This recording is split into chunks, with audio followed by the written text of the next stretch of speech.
We're really excited about 2026 because we're bringing new and innovative solutions to the marketplace that are much needed. I am a brand loyalist. It's going to be Apple for me. It's been decades of a relationship. Especially as different streaming platforms are combining, consolidating, or even larger agencies, i.e. IPG or Omnicom, are coming together is certainly things I did not anticipate happening.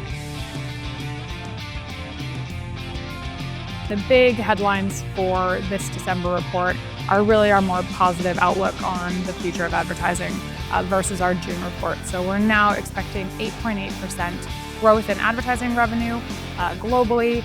We're going to be at the end of this year 12.5% in the US, which is a big upgrade.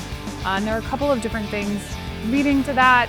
One has been softer than expected impacts from tariffs, both in the US and internationally. And then this AI boom. The industry is really not focusing enough on humans because we're spending a lot of time talking about technology. We're spending a lot of time talking about whiz-bang cool features. We're spending a lot of time droning into our phones and finding ways to produce content to drone into our phones. But 70% of transformation fails because it doesn't get adopted. And I think we're sort of missing that link and really making sure we're drawing the line through from the technology to what humans really want and making sure we're doing it in the most responsible way, but also making some decisions that are going to set us up for future generation. I think this year people understand that you got to get the foundation right for scaling AI in enterprise.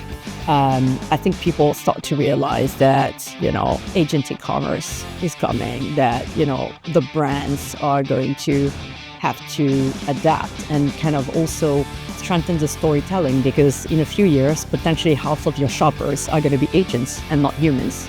I wanted to do the podcast because I see it as such an essential medium for storytelling, for reaching audiences. I personally consume a ton of podcasts. It's where I get a lot of my information now. I think a lot of people probably feel that way. And I do think it's just the future of how you reach the kind of audience that I want to reach.